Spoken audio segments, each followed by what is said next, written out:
नमस्कार दोस्तों, स्वागत है आपका इस YouTube channel Sarwan GS classes में। चलिए, पिछले क्लास में हम लोग चर्चा कर रहे थे ताम्र पाषाणिक संस्कृति के बारे में, और हम लोग देखे थे कि ताम्र पाषाणिक संस्कृति पिछले 2 क्लास में कि भारत के दक्षिण पूर्वी राजस्थान में पाई गई है, आपका मध्य प्रदेश का इलाका में पाई गई है और आपका महाराष्ट्र के इलाका में पाई गई है। तो हम लोग पिछले क्लास में ये चर्चा किए थे कि जो आपका राजस्थान में जो मतलब कि ताम्र पाषाणिक संस्कृति पाई गई है, वहां जो खुदाई की गई है गणेश्वर संस्कृति की, ठीक है, ये गणेश्वर संस्कृति की खुदाई जो की गई है आपका, ठीक है, उसके अंतर्गत आहार संस्कृति या आहार स्थल की खुदाई हुई, गिलकुंड स्थल की खुदाई की है, बालाथल स्थल की खुदाई की गई थी। इन सब के बारे में हम लोग पढ़े और छोटे छोटे स्थल प्राप्त हुए हैं। बाकी सब विशेषताएं वही है जो हम लोगों ने पढ़ी थी। उसके बाद जो आपका एमपी में पाई गई है मालवा संस्कृति, आप लोग जानते हैं मालवा का पठार है, मालवा का पठार और आपका मतलब कि सतपुरा की पहाड़ी, उन पर मतलब कि पहाड़, उन दोनों के बीच में नर्मदा नदी बहती है, ठीक है। तो ये मालवा संस्कृति वहीं पे पाई गई है आपका। वहां जब खुदाई की गई तो वहां से भी ताम्र पाषाणिक का स्थल प्राप्त हुआ है। और हम लोग मालवा संस्कृति के अंतर्गत नवदातोली संस्कृति के बारे में पढ़े, ठीक है, एरन संस्कृति के बारे में पढ़े, कायथा संस्कृति के बारे में पढ़े, सालवदा संस्कृति के बारे में हम लोग पढ़े थे। और बाकी चिचिड़ी, माहेश्वर, एरन, इन सब संस्कृति की वही विशेषताएं, लगभग वहीं से वही ग्रामीण संस्कृति का प्रमाण पाया जाना, मृद भांड का पाया जाना, वो सब सारे के सारे एक ही पाए गए हैं, बाकी सब एक ही है। तो आज हम लोग पढ़ेंगे महाराष्ट्र के पुरास्थल, महाराष्ट्र के ताम्र पाषाणिक पुरास्थल के बारे में हम लोग आज चर्चा करेंगे, जिसके अंतर्गत आता है आपका जोरवे संस्कृति। और जोरवे संस्कृति के अंतर्गत आपका इनाम गांव, प्रकाश, नेवासा, ठीक है, दाइमाबाद, चंदोली, थियूर, सोनेगांव, ये सारे पुरास्थल आते हैं, ये सारे पुरास्थल आते हैं। तो हम लोग एक एक करके महाराष्ट्र का लगभग हम लोग चर्चा करेंगे इन सब पुरास्थल के बारे में। जिस तरह से ताम्र पाषाणिक संस्कृति की खुदाई हुई है, वहां से जो उसका प्रमाण पाया गया है, तो जोरवे संस्कृति के अंतर्गत क्या प्रमाण पाया गया है, इसको हम लोग आज चर्चा करेंगे, ठीक है। चलिए, तो आज हम लोग इसको चर्चा करते हैं, जोरवे संस्कृति के अंतर्गत क्या क्या प्रमाण मिला है, क्या क्या विशेषता है इसका, ठीक है। तो चलिए हम लोग एक एक करके जोरवे संस्कृति के बारे में हम लोग पढ़ते हैं, ठीक है। तो पिछले क्लास में थोड़ा सा हम लोग चर्चा किए थे इसके बारे में। हाँ, कुछ लोग मतलब कि कुछ दोस्त कमेंट कर रहे थे, कुछ मतलब कि सर मतलब क्वालिटी का क्लास स्टार्ट कीजिए। देखिए, अभी थोड़ा समय का भी प्रॉब्लम है और सब चीजें ये जो आपका ऑनलाइन है ये सब अकेले करना पड़ता है, तो समय की भी पाबंदी है। दूसरा बात ये है कि मतलब अकेला ऑफलाइन भी क्लास लेता हूँ। और दूसरा चीज ये है कि आपका चैनल में लाइव क्लास का भी ऑप्शन नहीं है, तो जब तक चैनल मोनेटाइज नहीं हो जाता है तब तक हम भी प्रयास में लगे हुए हैं, जल्द ही करेंगे आप लोगों का क्वालिटी की क्लास। हाँ, हो सकता है कि आपको इधर वर्ल्ड मैप की क्लास स्टार्ट करें। वर्ल्ड मैप की क्लास जब इधर छुट्टी मिलेगी, ठीक है, तो लगभग 10-15 दिन का इधर छुट्टी अगर हो, गैप है, इधर दिवाली है, छठ पूजा है, तो इन बीच में जो है आपका वर्ल्ड मैप का क्लास देंगे। आप लोग पूरा वर्ल्ड मैप का क्लास कीजिएगा, उसके बाद आपको पॉलिटी का क्लास जल्द ही देंगे। और आप लोग चैनल को भी सपोर्ट कीजिए, आगे बढ़ाइए, जल्दी मोनेटाइज होगा तो फिर हम भी आप लोगों के सहयोग से आप लोगों को जो भी है मदद कर पाएंगे, ठीक है। आपका क्वालिटी की क्लास जल्द ही लाएंगे, प्रयास कर रहे हैं, ठीक है। और बाकी आप लोगों को ये भी बोल दिए हैं कि जिनको मैथ पढ़ना है वो मैथ वाले चैनल से जुड़ जाए सब कोई, ठीक है। मैथ के लिए तो मैंने प्रयास किया, और उसके बाद आप जीएस तो हिस्ट्री पढ़िए, कंटिन्यू रहिए। वर्ल्ड मैप का क्लास जल्द ही ला देंगे आप लोगों के लिए, जल्द ही स्टार्ट करेंगे वर्ल्ड मैप का क्लास। उसके बाद जल्द ही पॉलिटी के लिए भी कोशिश करेंगे, आप लोग टेंशन नहीं लीजिए, ठीक है। इकोनॉमिक्स भी स्टार्ट करेंगे, बस आप लोग सहयोग कीजिए, आगे बढ़ाइए, जल्द ही कोशिश कर रहे हैं हम लोग, ठीक है। अकेले हैं, थोड़ा सा मैनेज करना पड़ता है, यूट्यूब ये सब आप लोग देख ही रहे हैं कि टेक्निकल चीजें जो है आसान नहीं होती है, और हम लोग पढ़ाएं कि टेक्निकल चीजें को देखें, ये सब को लेकर के, ठीक है, थोड़ी परेशानी है। तो जल्द ही कोशिश कर रहे हैं आप लोगों का, जल्द ही क्वालिटी की क्लास आएगी। आप लोग वर्ल्ड मैप का क्लास बारीकी से करना है, ठीक है। तो जल्द ही 1-2 दिन में हो सकता है छुट्टी मिलेगी आपका दिवाली का हमको, तो फिर हम मतलब कि छुट्टी में हो जाएंगे, तो आपका जो है वर्ल्ड मैप का क्लास आ जाएगा जल्दी। और वर्ल्ड मैप का क्लास लगभग आपका हो सकता है कि वर्ल्ड मैप का क्लास आपको 30 दिन का क्लास हो। बेहतरीन क्लास रहेगा, वर्ल्ड मैप का पूरा बारीकी से बताया जाएगा, कहीं दिक्कत नहीं रहेगा, सारा डाटा भी मिलेगा आपको उसमें, ठीक है। और कहीं कोई डाउट भी नहीं रहेगा। अगर मेरा वर्ल्ड मैप का क्लास कर लेंगे आप लोग तो फिर कहीं मतलब मैप के लिए कहीं नहीं जाना पड़ेगा आपको, ठीक है। और बारीकी से अगर हर आप जानते हैं कि चाहे कोई भी एग्जाम दीजिए, मैप अगर आपको जानकारी है तो आपको 20 नंबर एक्स्ट्रा मिलता है एग्जाम में, अगर आपको मैप की जानकारी है, इस वर्ल्ड की जानकारी। तो अगर हम वर्ल्ड मैप स्टार्ट करेंगे तो सिर्फ मैप नहीं बताएंगे, बारीकी से शुरू से स्टार्ट करेंगे, सौरमंडल से लेंगे हम, ठीक है, ताकि आपको पूरा समझ में आए। 2-4 क्लास बेसिक लेंगे। चलिए जल्द ही स्टार्ट करेंगे, आप लोग टेंशन न लें, प्रयास में लगे हुए हैं, ठीक है। मैप का क्लास जल्दी ही स्टार्ट होगा, उसके बाद आपका पॉलिटी की क्लास लेंगे, क्योंकि सबसे पहले आपको मैप पढ़ना जरूरी है। चलिए हम लोग लेट नहीं करते हुए जल्द से हम लोग पढ़ लेते हैं आज जॉर्वे संस्कृति के बारे में। तो जॉर्वे संस्कृति के बारे में हम लोग आज चर्चा करते हैं कि ये जो है जॉर्वे संस्कृति, ये आपका जॉर्वे संस्कृति के अंतर्गत आपका आता है इनाम गांव। तो सबसे पहले हम लोग इनाम गांव के बारे में चर्चा कर लेते हैं, ठीक है। इनाम गांव, इसकी क्या विशेषता है, चलिए हम लोग एक एक करके देख लेते हैं। तो सबसे पहले इनाम गांव का चर्चा कर लेते हैं हम लोग। इनाम गांव, ये जो है आपका ये इनाम गांव, ये आपका मतलब महाराष्ट्र के अहमदनगर जिले में पड़ता है। महाराष्ट्र के अहमदनगर जिले में आपका भीमा की सहायक है घोर नदी, ठीक है। ये जो है महाराष्ट्र का अहमदनगर, और अहमदनगर में कौन सी नदी की किनारे मतलब किनारे है ये, तो भीमा की सहायक है, भीमा की सहायक नदी है घोर नदी, इसी के किनारे ये बसा हुआ है ये इनाम गांव, ठीक है।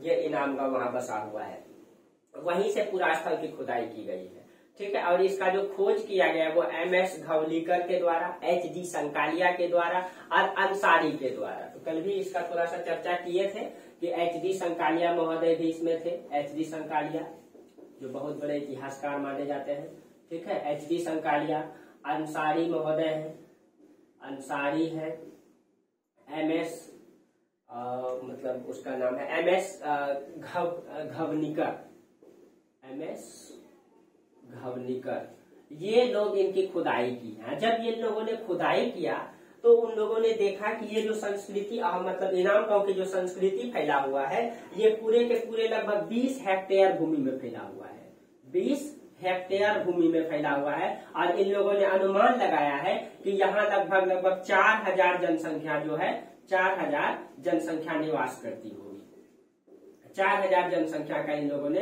अनुमान लगाया है कि यहाँ लगभग 4000 जनसंख्या निवास करती होगी। ये आपका इनाम गांव संस्कृति के अंतर्गत, ठीक है। अब देखिए महाराष्ट्र में जो मतलब कि ताम्रपाषाणिक काल का जो इनाम गांव है, ये सबसे बड़ा पुरा स्थल है। ये जो इनाम गांव है महाराष्ट्र में ताम्रपाषाणिक पुरा स्थल का सबसे बड़ा पुरा स्थल इनाम गांव है। ये जो है महाराष्ट्र में सबसे बड़ा पुरा स्थल है, सबसे बड़ा पुरा स्थल है महाराष्ट्र में, सबसे बड़ा पुरा स्थल है, ठीक है। जैसे आपका MP में नवदातोली था, ठीक है। और आपका राजस्थान में आपका गणेश्वर संस्कृति के अंतर्गत गिलुंड की महत्वपूर्ण विशेषताएं के बारे में हम लोग चर्चा किए थे कि यहाँ से जो है नगरीय और ग्रामीण दोनों संस्कृति के प्रमाण मिले हैं। उसी तरीके से इनाम गांव भी यहाँ का सबसे बड़ा मतलब की संस्कृति है, ये बड़े क्षेत्रों में पाया गया है, ठीक है। और ये भी ग्रामीण संस्कृति थी, वही चीजें कृषि पर निर्भर है। यहाँ से भी एक चीजें ये दिखाई देती है कि यहाँ से नगरीय सभ्यता और ग्रामीण सभ्यता दोनों की विशेषताएं देखी जाती है, ठीक है। कुछ प्रमाण हड़प्पा सभ्यता से संबंधित में मिले हैं, ठीक है। तो इसीलिए थोड़ा सा हम लोग इसका विशेषता को चर्चा करते हैं। सबसे बड़ी चीज है विशेषता, ठीक है। तो चलिए हम लोग इसका विशेषता को देखते हैं कि इसकी क्या विशेषता है, इनाम गांव का विशेषता।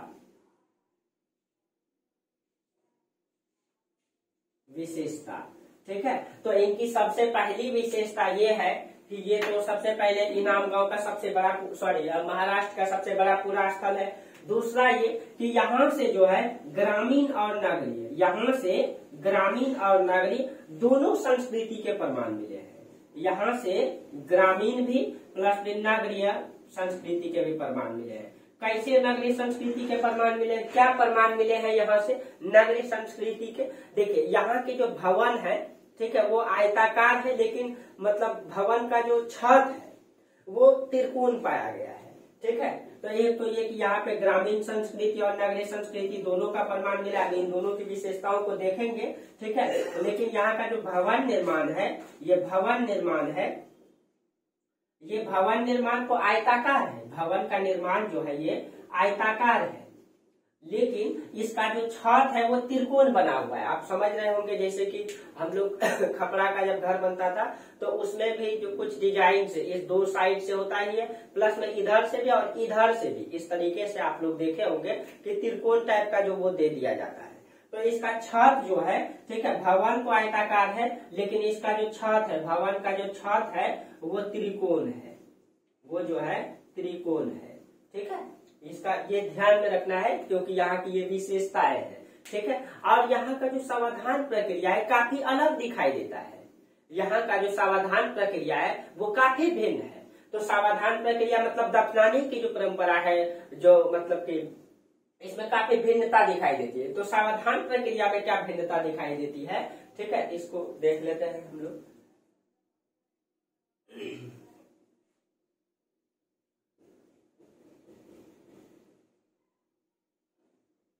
देखिए, जो समाधान प्रक्रिया है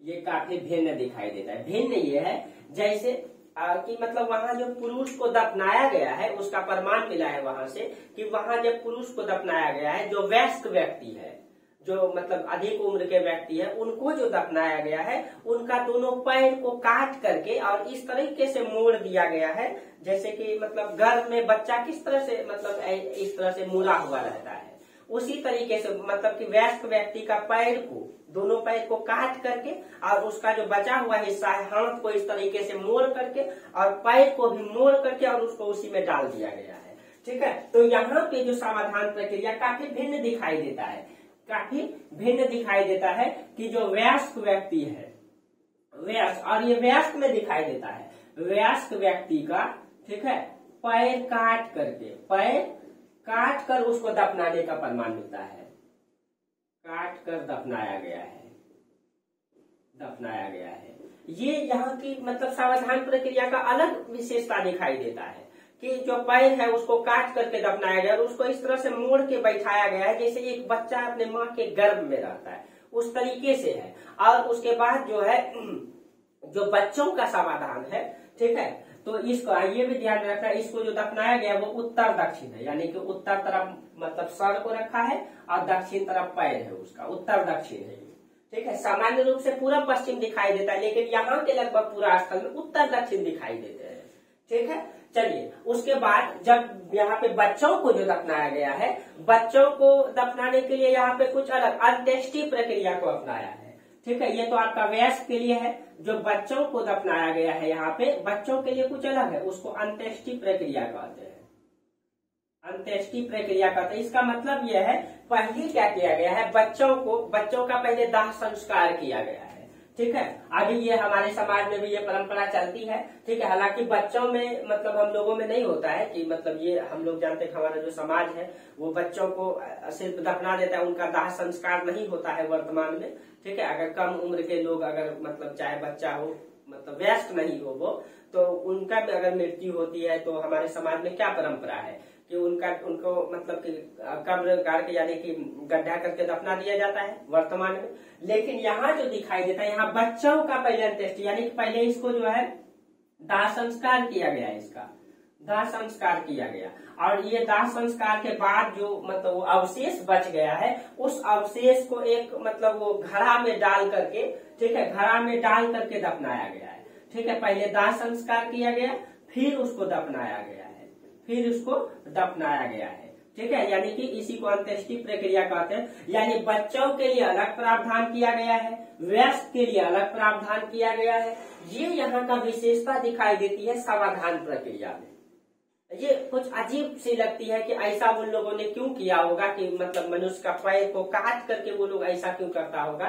ठीक है, मतलब छोटा कर देता था काट करके, फिर उसको मोड़ करके उसमें जो है उसको दफनाया गया है। ठीक है, हाँ, ये तो हो गया कि समाधान प्रक्रिया। और यहाँ से मतलब कि एक स्थान पे 2 कब्र प्राप्त हुए जो विशिष्ट प्रकार के हैं।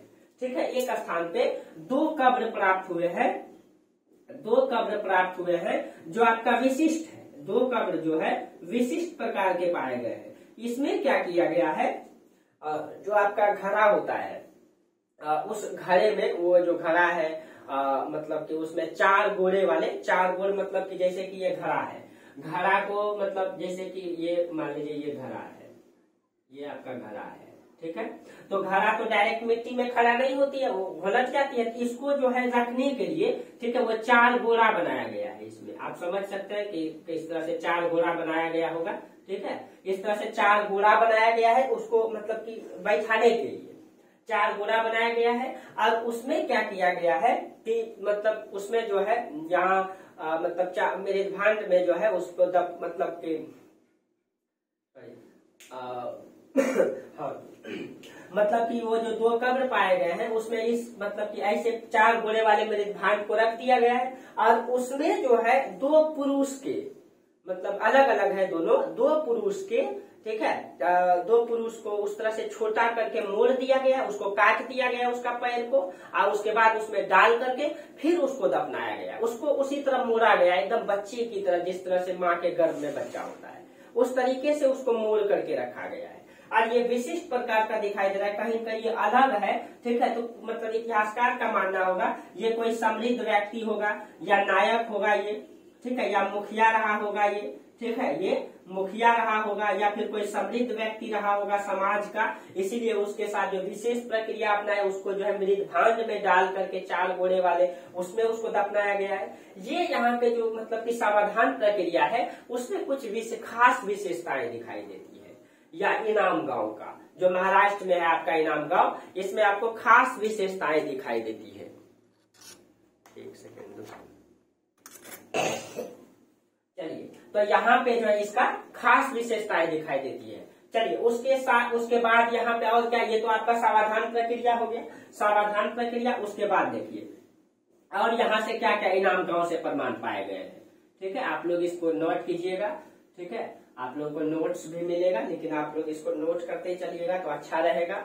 नोट्स बनाइएगा आप लोग, बेहतर रहेगा, सब दिन के लिए रहेगा आपके पास। अब देखिए यहाँ के जो मतलब यहाँ जो मतलब कि जो धातु पाए गए हैं, तो ये तो ताम्र पाषाण संस्कृति, तो तांबा तो पाया ही जाएगा, तांबे के साथ साथ स्वर्ण भी पाया गया है। यहाँ से ये विशेषता दिखाई देती है कि यहाँ पे तांबे के साथ साथ स्वर्ण भी पाया गया है। और जो स्वर्ण पाया गया है उसमें गले का हार और जो कान में जो पहनते हैं उसको क्या कहते हैं, कानर, वो पाया गया है। ये जो स्वर्ण है आपका, स्वर्ण में जो है गले का हार है, गले का हार, और प्लस में कान का जो पहनने वाला होता है जिसको कानर कहा जाता है, वो दोनों पाया गया। यहाँ से मतलब स्वर्ण का प्रमाण मिलता है। इसका मतलब ये कहीं कहीं समृद्ध नगर रहा होगा, सॉरी नगर तो नहीं था, गांव ही था, समृद्ध गांव रहा होगा।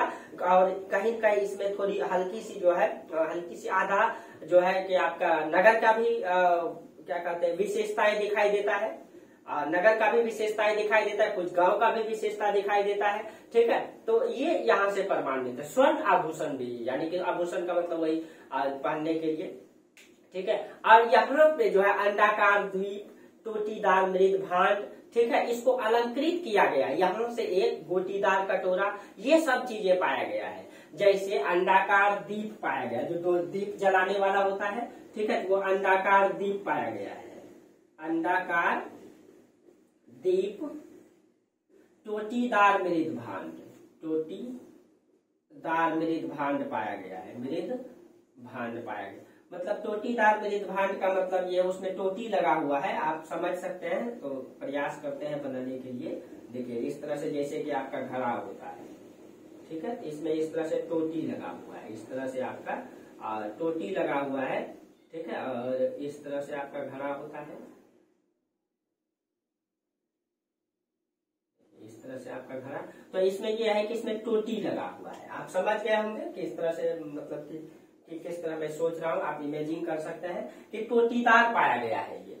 और उसके बाद यहाँ से गोटीदार कटोरा पाया गया। जैसे आप कटोरा लेते हैं, मान लीजिए ये आपका कटोरा है, ये कटोरा है, ठीक है, और इसमें जो है इसके नीचे में जो लगा गया है वो रखने के लिए उसको मतलब कि नीचे में उसको रखने के लिए मिट्टी में, ठीक है, उसमें नीचे में वो गोटी लगा हुआ है। तो गोटीदार कटोरा, टोटीदार मृद भांड यहाँ से पाया गया है। कहीं कहीं ये दिखा रहा है कि अन्य क्षेत्रों से ये समृद्ध रहा होगा। यहाँ पे कुछ अलग विशेषताएं दिखाई देती है, ठीक है। यहाँ से जो है कृषि के विकास का बेहतर प्रमाण दिखाई देता है। बेहतर प्रमाण यहाँ से फसलों में गेहूं है, जौ है, सरसों है, चना है, मटर है, वो ज्वार के 3 प्रकार पाए गए हैं। यहाँ से जो जौ होता है 3 प्रकार पाए गए हैं, लोबिया है। तो देखिए यहाँ से जो है आपका जो फसल है, फसल में आपका जो यहाँ से फसल पाया गया है, फसल में वही आपका चना, जो लेकिन विकसित अवस्था में यहाँ फसल दिखाई देता है। गेहूं है, आपका चना है, आपका मटर है।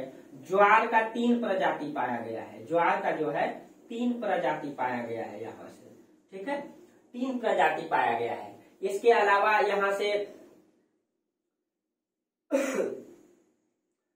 आपका लोबिया, एक फसल है आपका लोबिया, ये भी पाया गया है, ठीक है, लोबिया। ये सारे फसल उन्नत विकास दिखाई देते हैं यहाँ पे जो इसका उन्नत विकास। हाँ, इसमें सरसों भी है आपका, ठीक है, लोबिया है, इसमें आपका सरसों भी है, ठीक है। ये सारे जो है फसल के प्रमाण पाए गए यहाँ से। और विकसित अवस्था में दिखाई देता है कि वो जो है कि अच्छा फसल का उत्पादन करते थे, अधिक मात्रा में करते थे, ठीक है। हाँ, यहाँ पे एक विशेषता और दिखाई देता है, यहाँ पे बांध निर्माण का प्रमाण मिला है। यहाँ पे जो है आपका बांध निर्माण का प्रमाण मिला है। और बांध निर्माण का प्रमाण मिला है तो कहीं कहीं ये लग रहा है कि सिंचाई के लिए बांध का निर्माण किया होगा, क्योंकि कृषि व्यवस्था उन्नत दिखाई देती है। हाँ, ये साबित भी हो जाता है, क्यों? क्योंकि बांध के साथ साथ यहाँ पे नहर निर्माण का भी प्रमाण मिलता है। अब देखिए वो नहर क्या करने के लिए, तो पानी जो है कि खेत में सिंचाई करने के लिए नहर का निर्माण किया जाता है। जैसे मान लीजिए ये आपकी नदी बह रही है, ये आपकी नदी बह रही है, नदी में पानी चलती है, ठीक है। अब आसपास के खेत को सिंचित करने के लिए दोनों साइड, ठीक है, इसी से क्या किया जाता है, नहर निकाल दिया जाता है। यहाँ पे आपका इसी में आपका बांध बना दिया जाता है, तो यहाँ पानी रुक जाएगा। तो यहाँ पानी जब रुकेगा तो यहाँ पानी जमा होगा, जब जमा होगा तो यहाँ से इधर के लिए नहर निकाल दिया जाएगा, इधर भी नहर निकाल दिया जाएगा। तो यहाँ पे बांध के साथ साथ नहर का भी प्रमाण मिलता है। इसका मतलब यहाँ दिखाई देता है कि यहाँ के जो क्षेत्र थे वो समृद्ध क्षेत्र थे, वो समृद्ध गांव थे और वो नगर की ओर विकास कर रहे थे, क्योंकि उसका कृषि व्यवस्था भी विकसित दिखाई दे रही है, उन्नत किस्म की दिखाई दे रही है, ठीक है। और यहाँ से नहर और बांध का प्रमाण ये साबित करता है कहीं कहीं ये लोग जो है अपने कृषि व्यवस्था को बेहतर बनाने में लगे हुए होंगे, अपना विकास कर रहे होंगे, और ये चीजें यहाँ साबित करता है। और यहाँ से जलाशय निर्माण का भी दिखाई देता है। जलाशय आप समझते होंगे कि खेत को सिंचित करने के लिए या कई प्रकार से किया जा सकता है, ठीक है, यानी तालाब एक प्रकार से, ठीक है। तो उसी को यहाँ से जलाशय निर्माण का भी प्रमाण मिला है। यहाँ से आपका जलाशय निर्माण का भी प्रमाण मिला है। ये सारे प्रमाण यहाँ से दिखाई देते हैं। ये आपका इनाम गांव से दिखाई देते हैं, ठीक है। और यहाँ से जो है सर, ये एक और खास चीजें यहाँ से मिला है कि सर्वहीन, उसका एक मूर्ति पाया गया, स्त्री की मृण मूर्ति है, वो सर्वहीन है, मिट्टी की बनी हुई है, वो सर, उसका सर नहीं है। और यहाँ से एक वृषभ की मृण मूर्तियां पाई गई है। तो एक तो आपका यहाँ से सर्वहीन मूर्ति पाई गई है, सर्वहीन स्त्री की मृण मूर्ति पाई गई है। प्लस में यहाँ से ये तो सर्वहीन मूर्ति पाई गई है, प्लस में यहाँ से एक वृषभ का भी मतलब कि पाया गया है। यहाँ से वृषभ का भी मृण मूर्ति पाया गया। मृण मतलब मिट्टी का मूर्ति, मृण मूर्ति पाया गया। वृषभ का मतलब होता है बैल, वृषभ का मतलब बैल का भी यहाँ से प्रमाण दिखाई देता है, ठीक है। हो सकता है सिंचाई व्यवस्था के लिए वो लोग जो है कि बैल का मतलब कि उपयोग करता होगा, हल चला करके, ठीक है, ऐसा हो सकता है, ठीक है। या फिर उनका बैल को जो है कि आपका नंदी के रूप में पूजा भी होता है, जो आपका हड़प्पा सभ्यता में इसका प्रमाण दिखाई देता है कि हड़प्पा सभ्यता के लोग नंदी के पूजा करते थे, जिसको हम लोग मतलब कि महादेव का सवारी मानते हैं, शिव का सवारी मानते हैं, ठीक है। तो ये यहाँ से ये सारी विशेषताएं दिखाई देती है इनाम गांव से, ये सारी विशेषताएं इनाम गांव से दिखाई देती है, ठीक है। चलिए अब हम जो है इसमें से आपका एक इम्पोर्टेंट स्थल है आपका दाइमाबाद।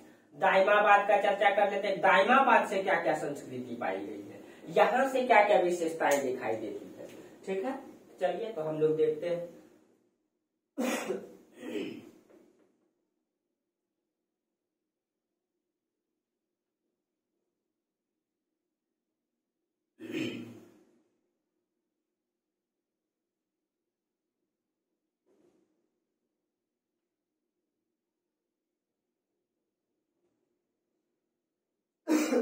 चलिए हम लोग देखते हैं दायमाबाद।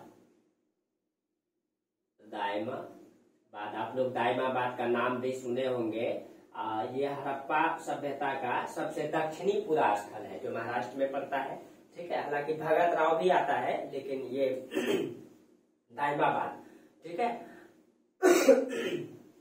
चलिए तो यहाँ से ये भी आपका महाराष्ट्र के अहमदनगर मतलब जिले में है, और ये आपका ये महाराष्ट्र के अहमदनगर जिले में है। ठीक है, ये भी आपका अहमदनगर में पड़ता है, अहमदनगर। और ये आपका प्रवरा नदी के किनारे है। ये जो है आपका प्रवरा नदी के किनारे है ये दायमाबाद। ठीक है, चलिए ये गोदावरी की सहायक है। प्रवरा नदी गोदावरी की सहायक नदी है प्रवरा। ठीक है, चलिए आप देखिए इनका जो खोज है ये S.R. राव, M.N. देशपांडे। ठीक है, और एक व्यक्ति है B.P. भोरपीड़ीकर नाम है उनका, B.P.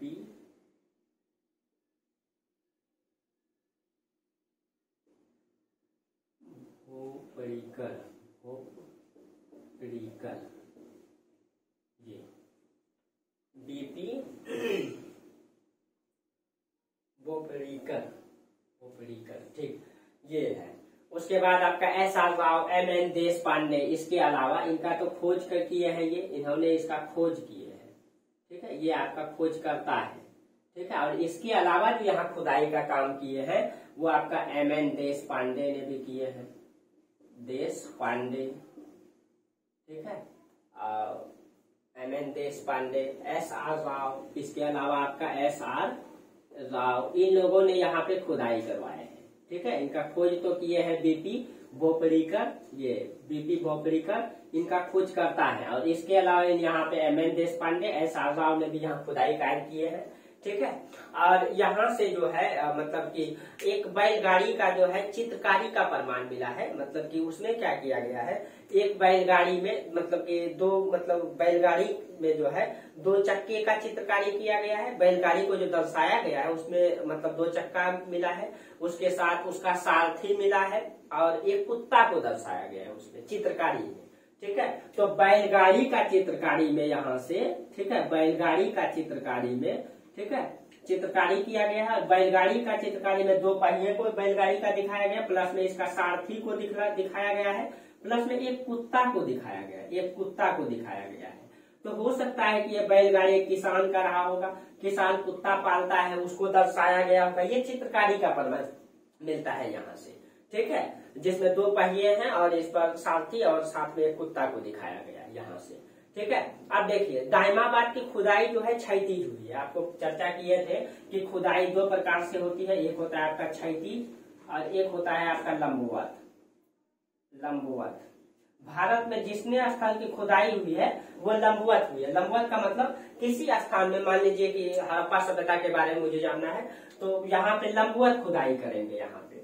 ठीक है, तो सबसे निचले लेयर तक जाएंगे, जब जहां तक पानी मिल जाए तो सबसे निचले लेयर के बाद सबसे जो हम लोगों का सबसे पहला जो इतिहास में हम लोग पढ़ते हैं सबसे पहले पाषाण काल है। ठीक है, तो पहले पाषाण काल मिलेगा सबसे नीचे, उसके ऊपर में आपका मिलेगा ताम्र पाषाण, उसके बाद हड़प्पा सभ्यता मिलेगा। ठीक है, हड़प्पा सभ्यता मिलेगा, तो ये लंबवत खुदाई हो जाएगी। लेकिन क्षैतिज खुदाई में इससे बहुत अधिक जानकारी हम प्राप्त नहीं कर सकते, लेकिन क्षैतिज खुदाई में क्या होता है, अगर किसी संस्कृति को हमको जानना है, पूरे शहर का जितना भी इलाका है आसपास का, उन पूरे क्षेत्रों में खुदाई करके जो है उसका पता लगाया जाता है। उसमें अधिक खर्च आता है। ठीक है, उससे जो है कि किसी भी सभ्यता का या संस्कृति का, राजनीतिक, आर्थिक, सामाजिक, ठीक है, प्रशासनिक, अन्य सभी जानकारियां उससे प्राप्त हो जाती है, लेकिन उसमें अधिक खर्च पड़ता है। लेकिन हाँ, भारत के जितने भी लगभग हड़प्पा सभ्यता से संबंधित पुरा स्थल है उनकी खुदाई लगभग लंबवत भी है। 1-2 पुरा स्थल है जिनकी खुदाई जो है क्षैतिज हुई है। लेकिन ये जो आपका दायमाबाद है इसका जो खुदाई है वो आपका क्षैतिज हुई है, यानी यहाँ से आपका पूरा क्षेत्रों का खुदाई किया गया है, क्षैतिज खुदाई किया गया है। ठीक है, अब देखिए अब दायमाबाद में जो है एक एल साइज का 3 तरफ से मतलब दीवार से घिरा हुआ ये पूरा प्रमाण मिला है कि जो दायमाबाद है वहां पे जो है पूरे के पूरे एल प्रकार से, जैसे ये दीवार है, ठीक है, ये 3 साइड से घिरा हुआ मिला है एल तरफ से। ठीक है, एक साइड खुला हुआ है, ये एक साइड खुला हुआ है और 3 तरफ से ये एल साइज का दीवार से घिरा हुआ है। ठीक है, ये यहाँ से दीवार का जो प्रमाण मिला है। ठीक है, और यहाँ से मानव की मतलब कि यहाँ का जो मानव थे वो बहुत अधिक मात्रा में, बहुतायत मात्रा में जो है तांबे का उपयोग करते थे। कहीं कहीं समृद्ध रहे होंगे, तांबे का प्रमाण यहाँ से बहुत अधिक मिला है।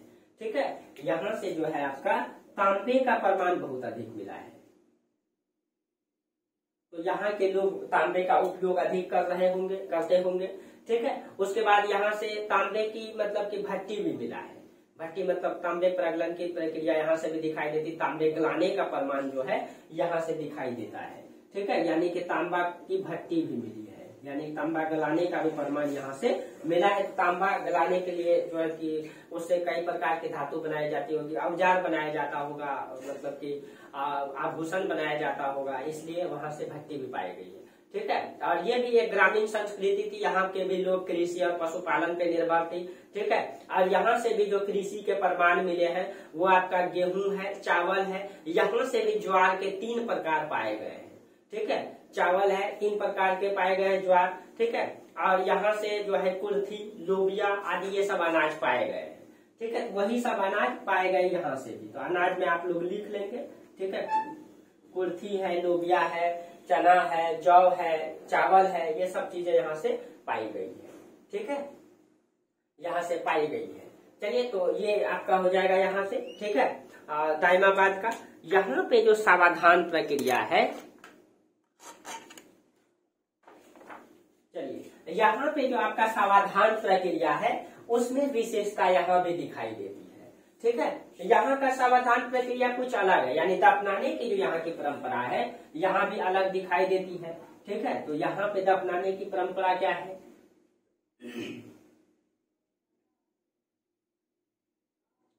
तो यहाँ के सावधान प्रक्रिया में क्या अंतर दिखाई देता है। सावधान प्रक्रिया,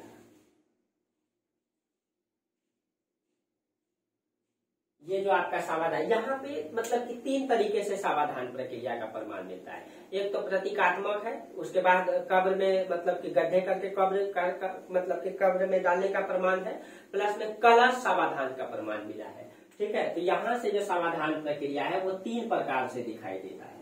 ठीक है, एक तो आपका प्रतीकात्मक है, दूसरा आपका जो है कब्र जो गड्ढा खोद करके दफना दिया जाता है, तो आप दूसरा लिख सकते हैं कि गड्ढा खोद करके दफना दिया है। गड्ढा खोद कर दफनाने का प्रमाण।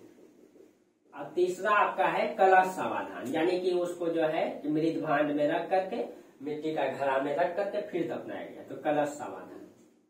यहाँ से इस 3 प्रकार का जो है समाधान प्रक्रिया मिला है। ठीक है, यहाँ से 3। हाँ, यहाँ से जो है कि मतलब जो खुदाई में एक पुरोहित का आवास मिला है, पुरोहित। ठीक है, उच्च वर्गों का आवास। इसका मतलब हम लोग ये भी देखते हैं कि ये समाज में जो है विभाजन को दर्शाता है। जैसे वैदिक काल में हम लोग पढ़ते हैं कि समाज 4 वर्गों में विभाजित था, वर्ण व्यवस्था चलता था पहले। ठीक है, जिसका जैसा कर्म होगा वो वैसा ही वर्ण में जाएगा। और 4 वर्ण है, ब्राह्मण, क्षत्रिय, वैश्य और शूद्र। ये कर्म के आधार पर विभाजित किया गया था कि जो पढ़ेगा लिखेगा वो ब्राह्मण कहलाएगा, जो समाज के लिए लड़ेगा, समाज का रक्षा करेगा वो क्षत्रिय कहलाएगा, जो वाणिज्य व्यापार करेगा वो वैश्य कहलाएगा, जो कुछ नहीं करेगा वो शूद्र कहलाएगा। तो ये समाज वैदिक काल में वर्ण व्यवस्था दिखाई देती है। हड़प्पा सभ्यता में जो समाज है वो भी पुरोहित वर्ग और व्यापारी वर्ग और आम लोग 3 प्रकार के लोग दिखाई देते हैं। या पुरोहित वर्ग रहा होगा उसका संचालक, या तो व्यापारी वर्ग रहा होगा, ऐसा माना गया है, अनुमान लगाया गया है। क्योंकि उस समय के लिपि तो अभी हम लोग पढ़ नहीं पाए हैं, इतिहास का मतलब लगे हुए हैं लेकिन आज तक पढ़ नहीं पाए हैं।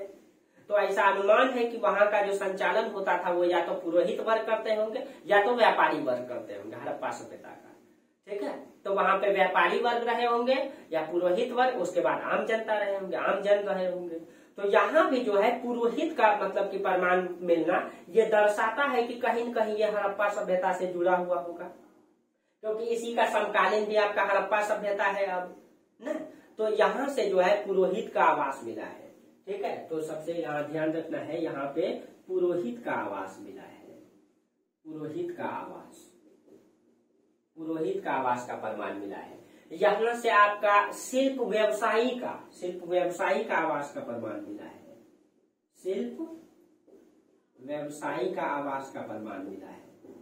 अब इसका मतलब ये विभाजन को दर्शा रहा है समाज में कि हर तरीके के, हर तबके के लोगों का कार्य अलग था, समाज अलग अलग कार्य में विभाजित था, यानी कि हर लोगों का कार्य अलग अलग हो। यहाँ से कुम्हार का जो है कि आवास का प्रमाण में, वहां से बड़ी मात्रा में मिट्टी का वो मिला हुआ है, तो यहाँ से कुम्हार का आवास का प्रमाण मिला है यहाँ से।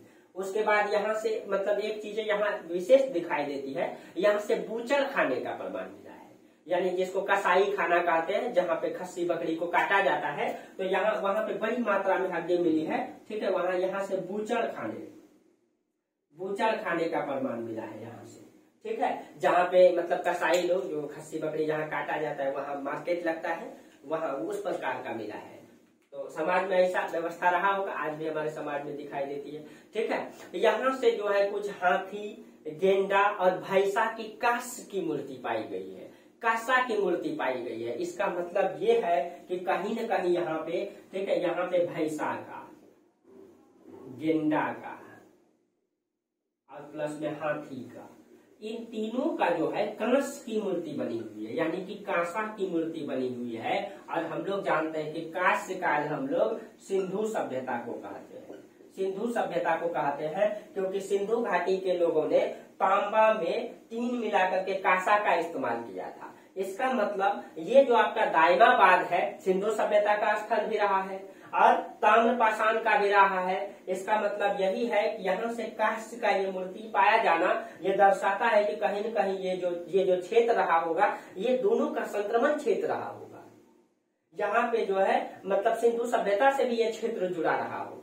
और दायमाबाद इसके ऊपरी वाले लेयर में ये दिखना चाहिए कांस्य, लेकिन हो सकता है कि किसी कारण से निचले वाले लोग में अगर दिखाई देता है तो वहां पहले भी कांस्य कर गया होगा। यानी जैसे हम लोग अभी पढ़ रहे हैं, ठीक है, जैसे सबसे पहले हम लोग पढ़े पाषाण काल, तो उसके ऊपर वाले लेयर में होगा आपका ताम्र काल और उसके ऊपर वाले लेयर में होगा आपका सिंधु सभ्यता। ठीक है, तो सिंधु सभ्यता के लोगों ने कांसे का इस्तेमाल किया है, कांस्य का इस्तेमाल सिंधु सभ्यता के लोगों में किया है, लेकिन हम लोगों को कांसा इसी ताम्र काल में मिलता है। इसका मतलब है ये दायमाबाद जो स्थल रहा होगा, ठीक है, यहाँ पे तांबा का इस्तेमाल पहले और इसका सिंधु सभ्यता का समकालीन भी रहा होगा और सिंधु सभ्यता का सबसे दक्षिणी स्थल भी ये माना जाता है, दक्षिणी स्थल, इसीलिए यहाँ पे कांस्य का भी प्रमाण पाई गई है। ठीक है, उसके बाद यहाँ से बेलनाकार मुहर पाए गए हैं। ये दर्शाता है कि कहीं न कहीं ये पूर्ण रूप से सिंधु सभ्यता से जुड़ा हुआ था। कब? ताम्रपाषाण काल में। उसका समकालीन रहा होगा, और उससे जुड़ा हुआ होगा, क्योंकि दायमाबाद उस समय भी ये समकालीन रहा होगा, क्योंकि दायमाबाद भी उसका दक्षिणी स्थल रहा है। तो ठीक है, तो यहाँ से जो है एक बेलनाकार मुहर मिले हैं और बेलनाकार मुहर ये सुमेरियन सभ्यता की मतलब की पहचान है। और सुमेरियन सभ्यता जो है सिंधु घाटी सभ्यता के लोग जो है सुमेरियन सभ्यता से वहां से वाणिज्य व्यापार करते थे, क्योंकि बेलनाकार मुहर का निर्माण की विशेषता सुमेरियन सभ्यता से है और सुमेरियन सभ्यता से अगर ये जुड़े हुए थे, ठीक है, इसका मतलब ये क्षेत्र भी सुमेरियन सभ्यता से प्रभावित था। और उस जो बेलनाकार मुहर मिला है, ठीक है, बेलनाकार मुहर मिला है, उस मुहर में जो है एक झुंड बनाया गया है। ठीक है, उस मोहर में एक झुंड मतलब बनाया गया, उसमें जो मतलब कि नक्कारी मतलब चित्रकारी की गई है, उसमें झुंड बना हुआ है, व्यक्ति का समूह है जो जंगल की ओर जाते हुए दिखाया गया है। उसमें उस बेलनाकार मोहर में उसमें जो वो नक्कारी किया गया है, उसमें जो है आपका जुलूस को दिखाया गया, एक झुंड को दिखाया गया है जो कि मतलब जंगल की ओर जा रहा है। ठीक है, ये इसकी विशेषता है। ठीक है। तो ये रहा आपका मतलब कि महाराष्ट्र का जोरवे संस्कृति के अंतर्गत इनाम गांव और दायमाबाद। बाकी सब में वही सारे विशेषताएं दिखाई देती है, बस इन सब का पूरा स्थल ध्यान में रखना है, बाकी सब वही चीजें हैं। ठीक है, चलिए अब हम लोग थोड़ा सा ये देख लेते हैं, क्या ताम्रपाषाण काल पूर्वी भारत में उसका प्रभाव था कि नहीं था। ये जो आपका पूर्वी भारत है, यहाँ भी उसका प्रभाव दिखाई देता है, लेकिन इतनी बड़ी मात्रा में वहां नहीं दिखाई। पूर्वी भारत में अगर हम बात करें यूपी का, आपका बिहार का, ठीक है, तो यूपी और बिहार के क्षेत्रों में भी इसका प्रमाण मिलता है। यूपी और बिहार में भी इसका पाषाण मतलब यहाँ पे जो है पाषाण काल के तुरंत बाद ताम्रपाषाण काल के प्रमाण मिलते हैं यहाँ से, यूपी और बिहार से। ठीक है, बिहार में जो ताम्रपाषाणिक स्थल है आपका, ठीक है, ये आपका बिहार में जो ताम्रपाषाणिक स्थल है, यहाँ से आपका सेनुवार, नरहन, चिरांद, बैना, सुनेवार, नरहन,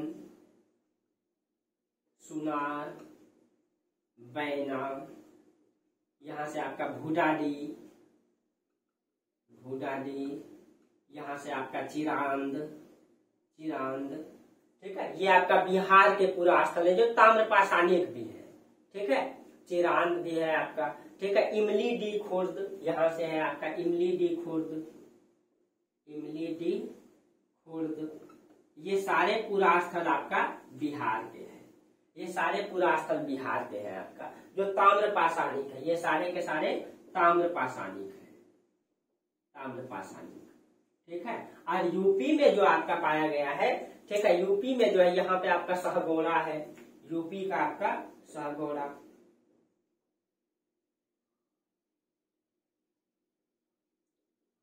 जो आपका पूर्वी यूपी में पड़ता है। ये स्थल जो है यानी कि इस क्षेत्रों में भी आपका ताम्रपाषाणिक संस्कृति का प्रमाण पाया गया है। पूर्वी भारत में भी, ठीक है, पूर्वी भारत में भी इसका प्रमाण दिखाई देता है। तो ये आपका रहा ताम्रपाषाणिक संस्कृति को हम लोग देखे।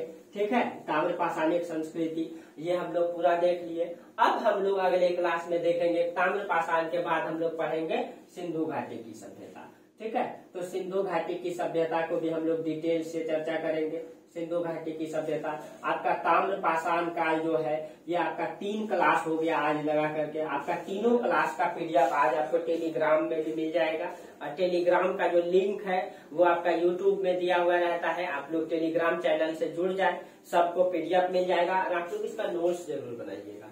ठीक है, तो ये आपका रहा पूरा ताम्रपाषाणिक पूरा स्थल। ठीक है, तो अब हम जो है कि आप लोगों से विदाई लेना चाहेंगे, क्योंकि फिर हम लोग जो है कल से चर्चा करेंगे सिंधु घाटी की सभ्यता। वीडियो भी लंबा हो जाती है। ठीक है, चलिए आप लोग डिटेल से इसको देखिए, इसका नोट्स बनाइए, कहीं भी दिक्कत नहीं होगा। कंटिन्यूअस हिस्ट्री क्लास चलेगी, जल्द ही आपका आगे का क्लास आएगा। ठीक है, वर्ल्ड का मैप, उसके बाद पॉलिटी क्लास, आप लोग टेंशन न लीजिए। ठीक है, चलिए फिर हम लोग तब तक के लिए मतलब अगले क्लास में बात करेंगे। फिर आप लोगों को थैंक यू।